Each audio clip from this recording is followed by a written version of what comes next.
सज्जनों,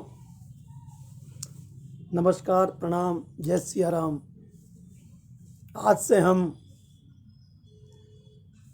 प्रभु चरिता चर्चा प्रारंभ करने जा रहे हैं। प्रभु राम की कृपा से उनके चरणों में ये करने का मुझे अवसर प्राप्त हुआ है। मैं अपने को बहुत भाग्यशाली समझता हूँ कि मुझे यह अवसर प्राप्त हुआ। तो कहते हैं कि जब राम जन्म हुआ, उसका कारण, उसके हेतु तुलसीदास जी कहते हैं कि राम जन्म के हेतु अनेका। राम के जन्म के कई कारण हैं। उनमें सर्वप्रथम मनु और शत्रुपा, जिनके गर्भ से ही सृष्टि का निर्माण हुआ, उन्होंने कई वर्षों तक एक पांव पे खड़े होकर के प्रभु की तपस्या करी, भगवान विष्णु की तपस्या करी। तब भी भगवान प्रकट नहीं हुए, तो उन दोनों ने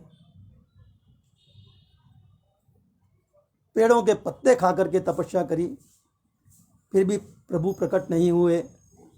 फिर उन्होंने हवा और पानी से ही भगवान की तपस्या करी, तब भी भगवान प्रकट नहीं हुए।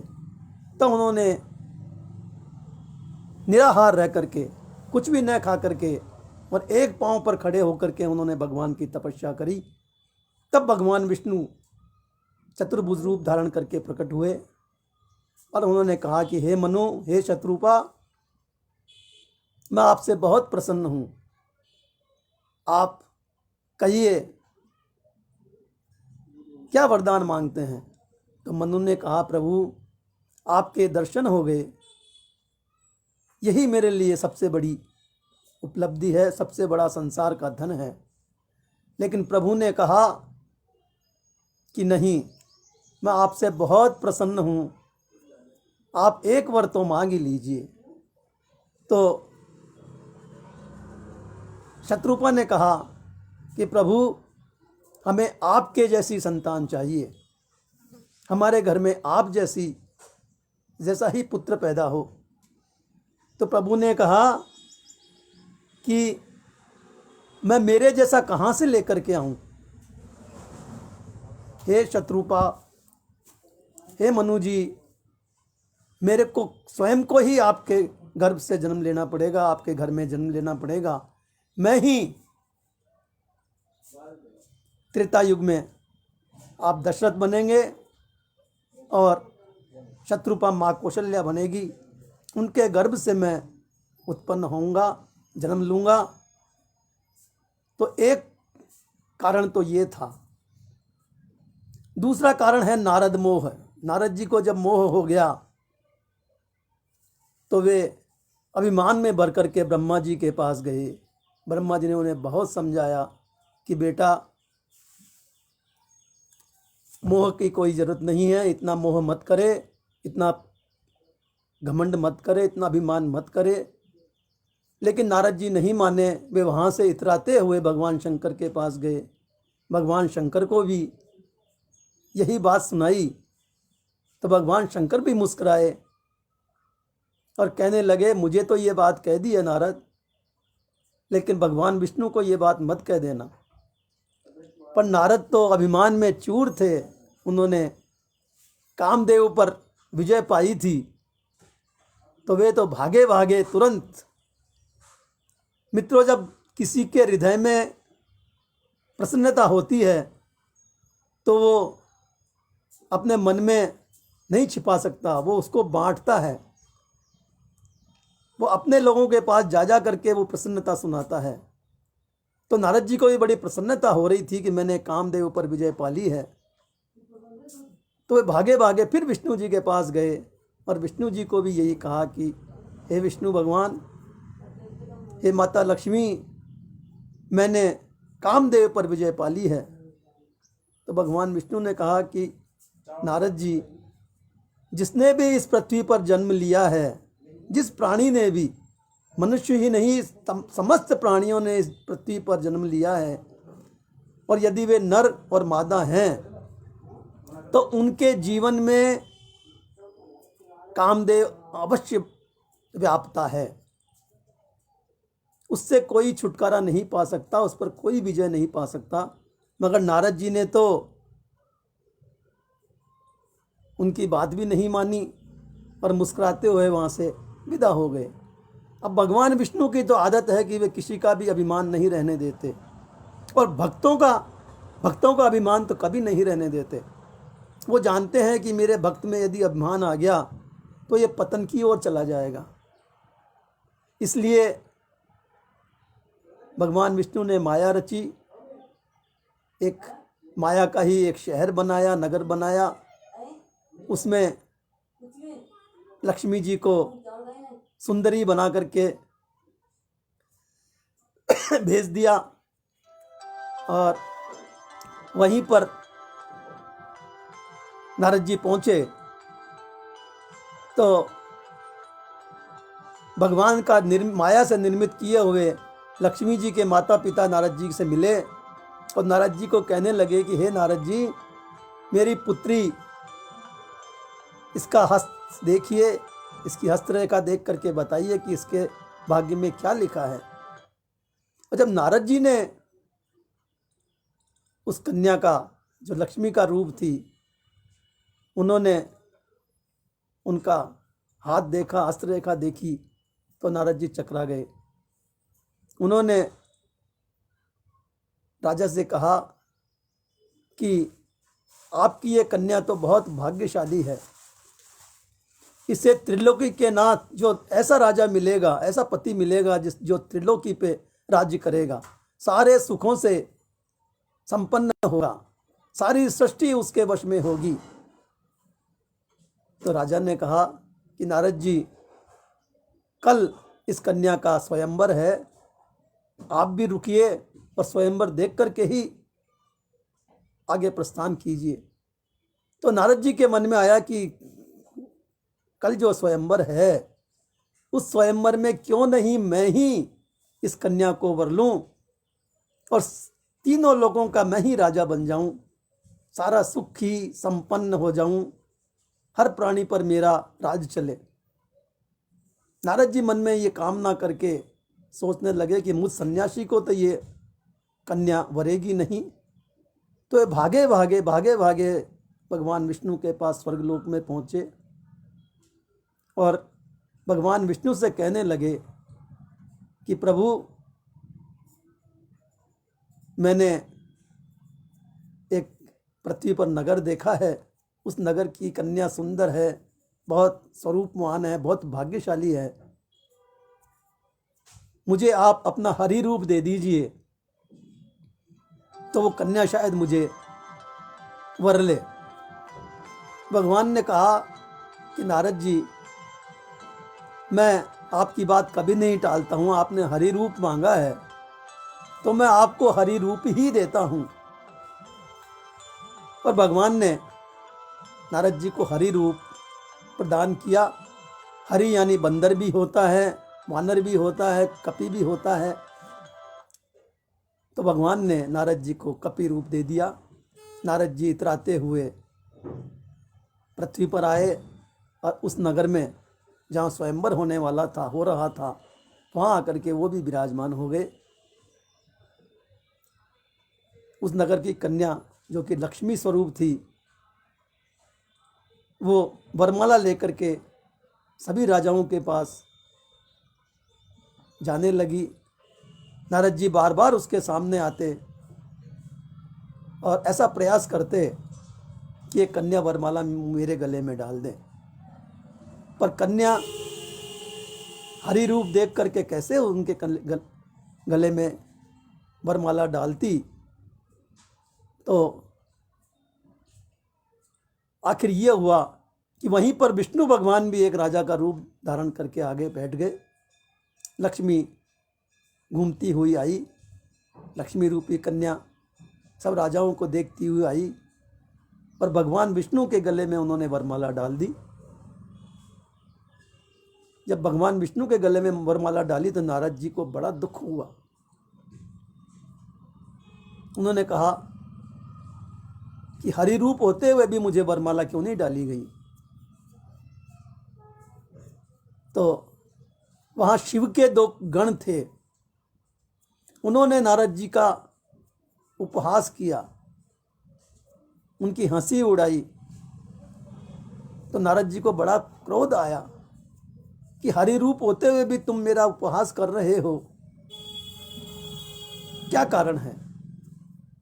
तो उन गणों ने कहा कि हे नारद जी, पहले अपना मुख देखिए। तो नारद जी दौड़े दौड़े एक तलैया में गए और वहाँ पानी में अपना मुख देखा तो उन्हें ज्ञात हुआ कि ये तो वानर रूप है।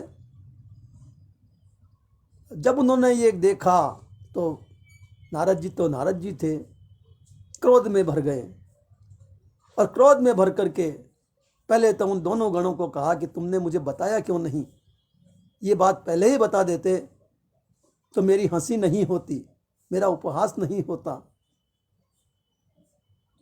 तो ये बात सुनकर के वे गण और जोर जोर से हंसने लगे, कहने लगे नारद जी, आपने तो मदन पर, कामदेव पर विजय पाली थी, फिर आपको ये मन में कैसे भान हुआ, कैसे मन में आपके ये बात उपजी कि मैं इस कन्या से विवाह करूं। तो मित्रों, नारद जी को फिर क्रोध आया और उन्होंने उन दोनों गणों को श्राप दिया कि तुम जाओ और जाकर के त्रेता युग में भयंकर राक्षस का रूप धारण करो, राक्षस का जन्म लो। कहीं कहीं कथा में आता है कि शिव जी के गण 2 नहीं 3 थे। 2 गणों ने उनका उपवास उड़ाया था और एक गण ने उनका उपवास नहीं उड़ाया था। लेकिन नारद जी ने उन तीनों को ही श्राप दिया। तो वो तीसरा गण जो उस उपहास में शामिल नहीं था, उसने हाथ जोड़ करके प्रार्थना की कि हे संत शिरोमणि, हे प्रभु भक्त नारद जी, मैंने तो आपका उपहास नहीं उड़ाया था, फिर मुझे ये श्राप क्यों मिला। तो नारद जी ने कहा कि अब मैंने श्राप दे दिया है तो राक्षस तो तुम बनोगे, राक्षस घर में जन्म तो आप अवश्य लेंगे, लेकिन वहाँ भी आप प्रभु भक्ति में लीन रहोगे। तो कथा में आगे आता है कि उन तीनों गणों में से एक रावण बना, एक कुंभकर्ण बना और एक विभीषण बने, जिन्होंने राम भक्ति करके अमरत्व प्राप्त किया, राम जी की सहायता करके अमरत्व प्राप्त किया। और वे आज भी कहते हैं विभीषण जी अमर हैं, राम भक्त हनुमान की तरह वे भी अमर हैं। तो ये भी एक हेतु राम जन्म का था। तीसरा एक हेतु आता है राजा प्रताप, अरिमर्दन और एक भाई और, ये 3 भाई थे। प्रताप भानु जो राजा था, बड़ा पराक्रमी राजा था, बड़ा वीर राजा था, धर्मनिष्ठ था। लेकिन राजाओं का जो कर्तव्य होता है वो अपने राज्य को विस्तृत करना होता है, उसे बढ़ाना होता है। इसी उद्देश्य से राजा प्रताप भानु ने अनेकों राजाओं से युद्ध करके उनके राज्य को अपने राज में मिला लिया था। तब एक बार जब राजा आखेट को गए, शिकार करने गए, तो वहाँ वही 2 राजा ऐसे थे जिनको प्रताप भानु ने मारा तो नहीं था, लेकिन उनका राज्य छीन लिया था और उन्हें देश निकाला दे दिया था। तो उन दोनों राजाओं ने वन में तपस्या करके इतनी शक्ति प्राप्त कर ली थी, इतनी सिद्धियां प्राप्त कर ली थी कि वे अपना वेश भी बदल सकते थे, जो मन चाहा वो वेश धर सकते थे। तो एक राजा ने जब प्रताप भानु को जंगल में देखा शिकार करने के लिए, तो एक सुअर का रूप धारण कर लिया, एक वाराह का रूप धारण कर लिया। उसे देखते ही राजा,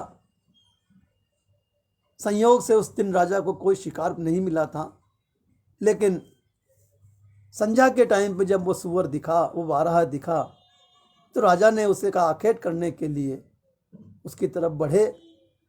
लेकिन वो मायावी राजा, मायावी सुअर बस्ता बचाता आगे आगे भागता रहा, पीछे पीछे राजा भागता रहा, और वो वाराह अपने उस मित्र के पास उस राजा को ले गया, उस राजा को उस कुटी में ले गया, जिस कुटी में उसका मित्र मुनि वेश में, साधु वेश में रहा करता था। और अपनी मूक भाषा में ही उसने बताया कि ये राजा है, वही प्रताप भानु है जिसे मैं यहाँ ले आया हूँ, और अब इसके साथ अपने को अपना प्रतिकार करना है, बदला लेना है। और कुटिया में जाकर के वो वाराह छिप गया, अंतर ध्यान हो गया। राजा काफ़ी थक गया था, गाफिल हो गया था, प्यास के मारे प्राण निकल रहे थे। कुटिया में जाकर के राजा ने आवाज़ लगाई, तो वो छद्म वेशधारी साधु बाहर आया और राजा का स्वागत करते हुए कहा कि आप कौन हैं, कहाँ से आए हैं, आइए पानी पीजिए। उसको जल पिलाया।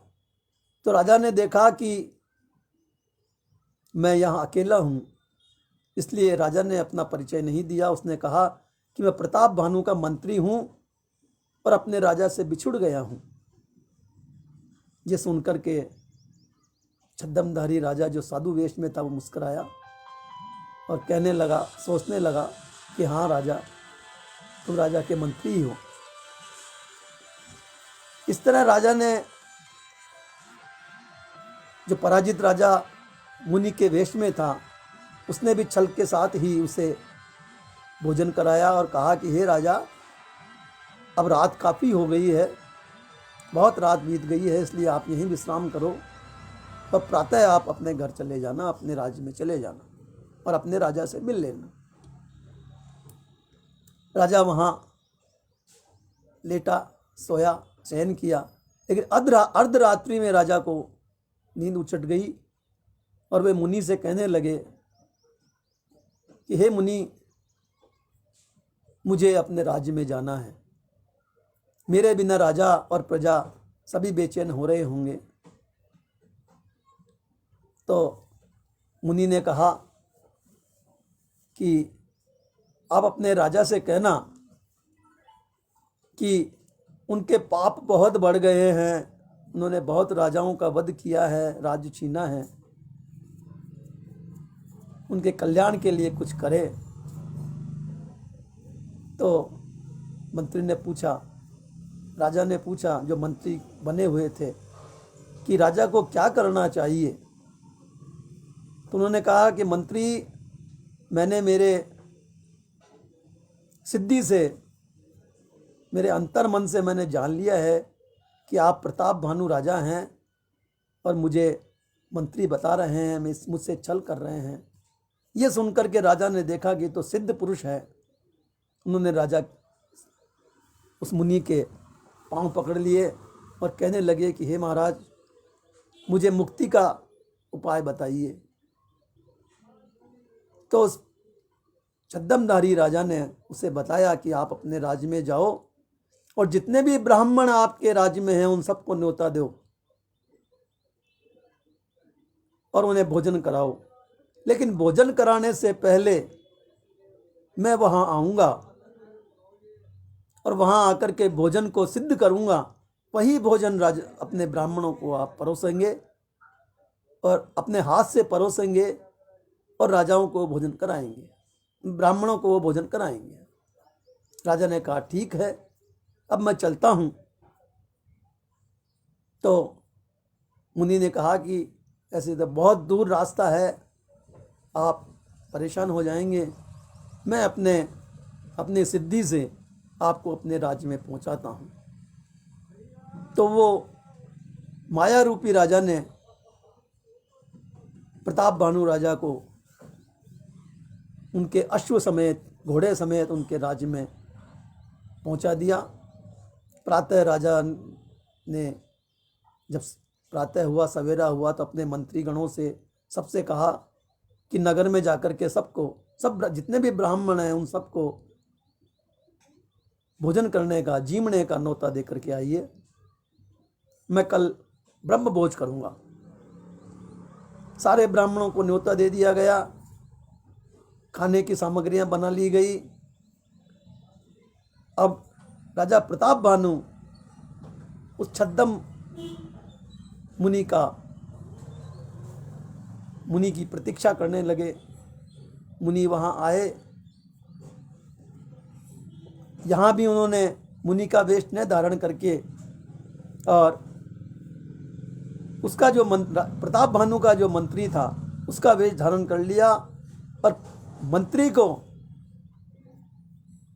भी वहां से अपनी सिद्धि के साथ उन्होंने गायब कर दिया।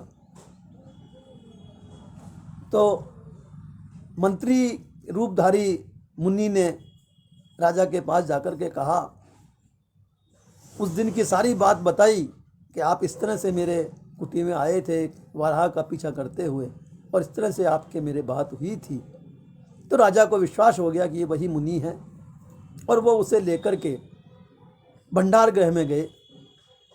भंडार गृह में जाकर के मुनि ने कहा कि हे राजन, आप बाहर बैठिए, मैं अपनी सिद्धि से इस भोजन को सिद्ध कर देता हूँ और इसी भोजन को ग्रहण करके सारे ब्राह्मण आपको आशीष देंगे और आपका उद्धार हो जाएगा, आप स्वर्गलोक में जाएंगे।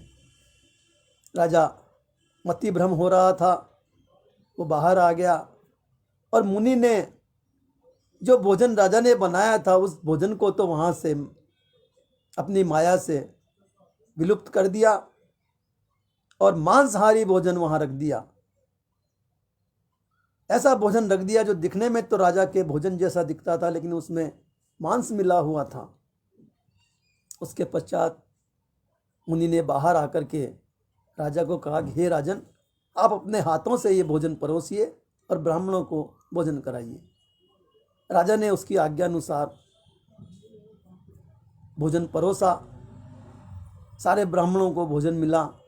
राजा ने हाथ जोड़कर कहा कि हे विप्रगणों, हे पूजनीय ब्राह्मणों, आप भोजन कीजिए। जब ब्राह्मणों ने अपने हाथ में खाने के लिए भोजन लिया तभी आकाशवाणी हुई कि हे ब्राह्मणों, ये भोजन आप कदापि न करें क्योंकि इस भोजन में मांस है, आपके साथ धोखा हुआ है, छल हुआ है, आप ये भोजन कदापि न करें। यह आकाशवाणी सुनते ही ब्राह्मणों को क्रोध आ गया। वे क्रोधित हो गए और अपने आसन से खड़े हो गए। आसन से खड़े होने के पश्चात उन्होंने बिना कुछ सोचे समझे राजा प्रताप भानु को और उनके दोनों भाइयों को श्राप दिया कि आपने हमारा धर्म भ्रष्ट करने की कोशिश की है, प्रयास किया है। ये तो अच्छा हुआ कि आकाशवाणी हो गई, प्रभु ने हमारी लाज रख ली, हमारे धर्म की रक्षा कर ली, वरना आज तो हम कहीं के नहीं रहते। और उन्होंने श्राप दिया कि आप तीनों भाई त्रेता युग में जाकर के और राक्षस योनि में, दैत्य योनि में जन्म लेंगे और तुम्हारा उद्धार राम के हाथों होगा, राम जन्म होगा। उस राम जन्म में राम का और आपका युद्ध होगा और तभी आपका उद्धार होगा। तो मित्रों, सज्जनों, ये एक हेतु ये भी था। नारद जी की कथा में एक बात रह गई कि नारद जी ने जब शिव गणों को श्राप दे दिया, उसके पश्चात क्रोधित हुए भगवान विष्णु के पास गए और वहां जाकर के देखा तो विष्णु भगवान उसी कन्या के साथ बैठे हुए हैं। वो लक्ष्मी रूप थी। तो नारद जी को फिर क्रोध आ गया और उन्होंने श्राप दिया कि हे विष्णु जी, आपने जिस प्रकार मेरे साथ छल किया है उसी प्रकार इस कन्या का ये भी आपके साथ जन्म लेगी सीता रूप लेकर के, और इसका उसी छल से एक राक्षस हरण कर लेगा। और जिस तरह से मैं इस कन्या के विरह में यहाँ तक दौड़ा दौड़ा आया हूँ, उस तरह से आप भी अपनी पत्नी के विरह में जंगल में भटकते रहेंगे, आपको भी वही विरह प्राप्त होगा। ये श्राप सुन करके भगवान विष्णु को बड़ा झटका लगा। उन्होंने कहा, हे मुनिदेव, आपने श्राप तो दे दिया, लेकिन उस समय मेरी सहायता कौन करेगा?